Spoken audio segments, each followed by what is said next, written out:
I'm just going to lump movies, just the whole realm of just cinematic features. They're not creative. Everything's a rehash or something. Nothing's really creative. Nothing's really outside the box. And the thing is, some of the movies that are considered to be outside the box, they do not really do well. I'm starting to really think, movies nowadays, are they just movies for the way society is? Are we that dumb to the point that they just stick with a formula? No one's sticking outside the box. You know what I'm trying to say? Maybe it's the sign of the times. I would say from the golden period of horror movies, say the 80s. Probably late 70s, probably up until early 90s. Peak was definitely the 80s, the best time frame for horror movies. Yeah, that were all similar in a certain instance. But the execution and I wouldn't even say campiness, but the tone that they try to set helped those movies to work. And what you have now, at some point, someone's going to just give you Scream again. Just whole cloth, here is Scream under a different name. It's going to happen. Would that piss you off, James? Because yes, it would piss me off because I've seen it before. You know, one thing that irritates me is I want movies that are original. I want movies that are going to make me think. And right now, the way things are going, that is not the case. I mean, it hasn't been the case for a while.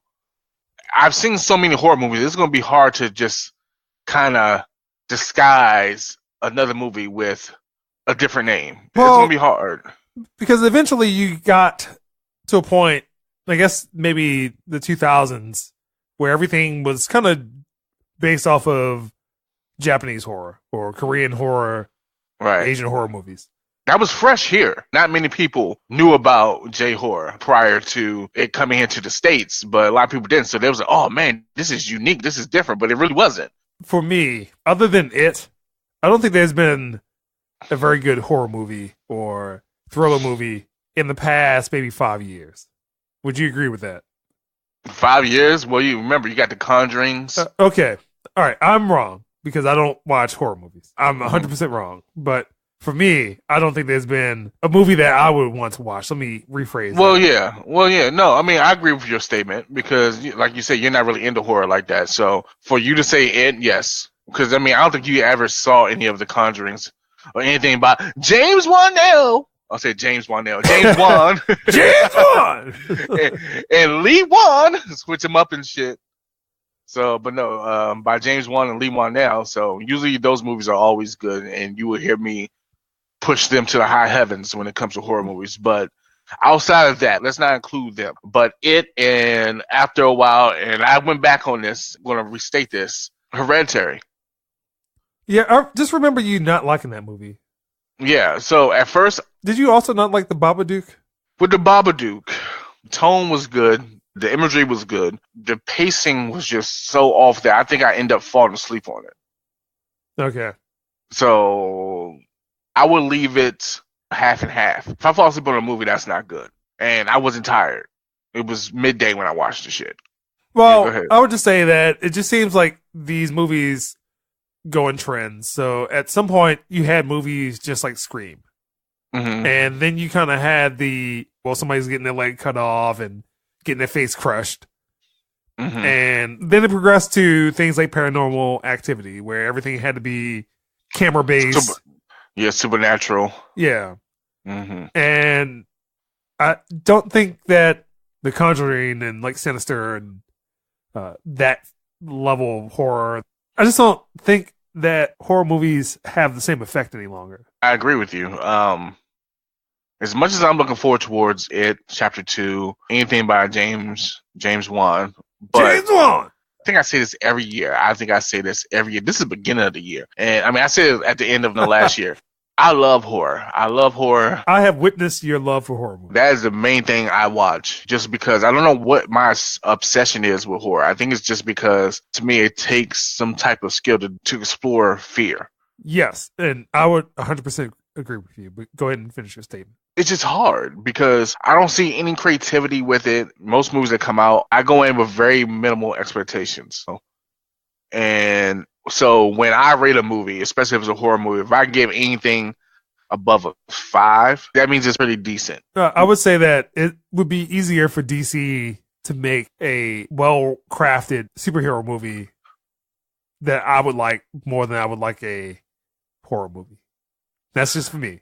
Yeah. Thing is, man, and you're not alone. There's probably a lot of people that feel the same way that you do. I'm not, but there's a lot of people that probably feel the exact same way you do, and it's not your fault. No one's fault, really. To me, it's just that there isn't any creativity. Some of the most creative things that I have seen deal with horror are the creepypastas, like things off of YouTube. People that write stories and do things like that. Those are some of the most creative things I have seen. But the thing is, they are probably based on things that may have happened somewhere else, and they just change it up a little bit, which is okay. I mean, you could do that.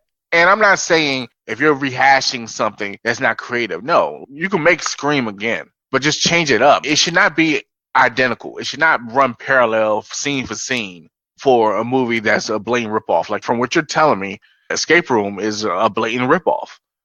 Like you could change some things up and make it your own, but it has the same premise.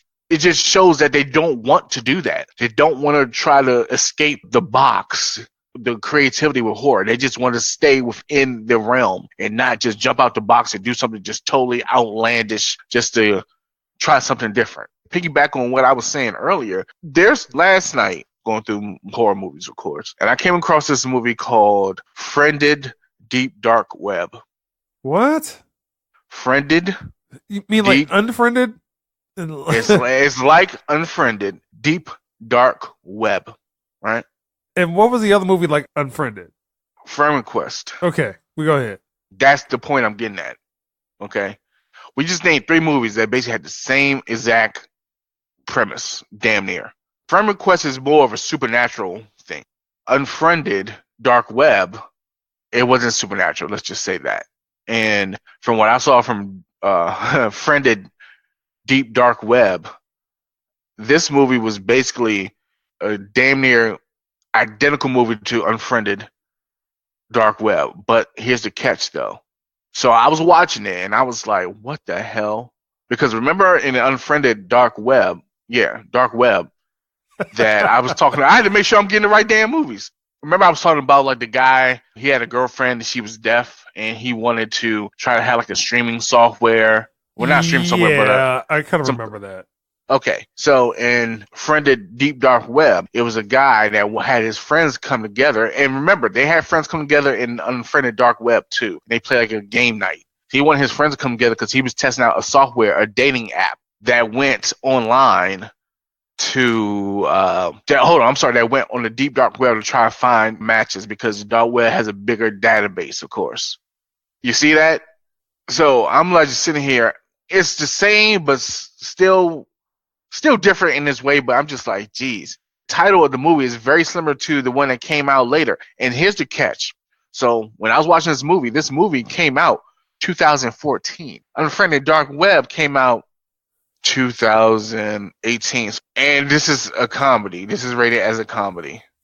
So it's a scary movie type of comedy? I mean, no, I'm just saying it's rated as a comedy on IMDb. It's not really a comedy. It's a comedy with errors. Yeah, basically. Yeah. That's a sad state of just movies in general. Nothing's original. I don't know, James. I don't see this ever changing. I don't think it's going to change because people are afraid of change. It's going to change, Barry, and I'm going to tell you why it's going to change, because of what you said earlier. There were phases. Let's go further back than the 70s, okay? Let's go further back. Okay. So let's go to, like, the old monster film. Dracula, Frankenstein, Wolfman, Creature from the Black Lagoon. Well, speaking of Dracula, I think Bram Stoker's Dracula was on TV, and I didn't realize Gary Oldman was in that movie. Yeah, he was Dracula, man. Oh, it was like Gary Oldman and Keanu Reeves. Oh, all right. Apparently I was not paying attention, but go aheall let's go all the way back to like the monster movies, the Universal monster films. So for a while there, very popular, that was going on. And then they started doing like the meshing. Wolfman meets blah, blah, blah, blah, blah, and all this other shit. And they start getting campy. Albert and Costello, wherever the fuck they are. I think I got them right. It goes back to the times. That's what I said. I think it's the sign of the times with the horror movies now. Then you get zombies. You got zombies. The Exorcist was really big, and then after a while, there's a whole lot of spinoffs of The Exorcist. Not planned spinoffs. These are the ones that tried to bank on the whole demonic theme. And then later on, you start getting slashers. Slashers actually started in the 70s, but they didn't really become popular till the late 70s, early 80s, because Halloween was the one that set it off. But in all actuality, I think Black Christmas was probably one of the first slasher films, and Texas Chainsaw Massacre. So you start all that, and then after that, then they start upgrading the slashers. It wasn't just a basic person walking around with an axe or walking around with some type of weapon to kill you, like that. Then it became supernatural slashers. Freddy, Pinhead, put Chucky in if you wanted to, because they had to do with voodoo for him to even get in the damn doll. The slashers became kind of corny, kind of overplayed. It became a punchline. Went into the mid-90s. That's when horror is basically officially dead. 95, 96, Scream came out. And Scream was a parody of all the movies, all the slasher films prior to that. And it opened up a whole new genre with Scream, I Know What You Did Last Summer, basically like teen horror. As I'm talking, you see the progression. It's going to change. Is it going to change for the better or the worse? I can't answer that. Right now, we are in the phase of, I don't even know what phase it is. It's more psychological now. For a while, zombies made a comeback in the early 2000s.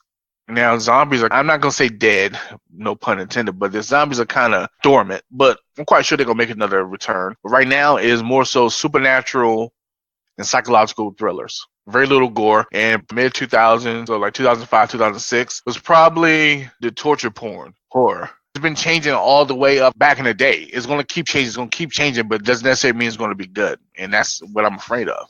I don't mind going to see the horror movies. You know I love horror movies. When I go see a horror movie, just look out for me. Just know that there's a possibility I've taken an L. All right? But I will continue to do it because I have faith. But, all right. DC and Pakih.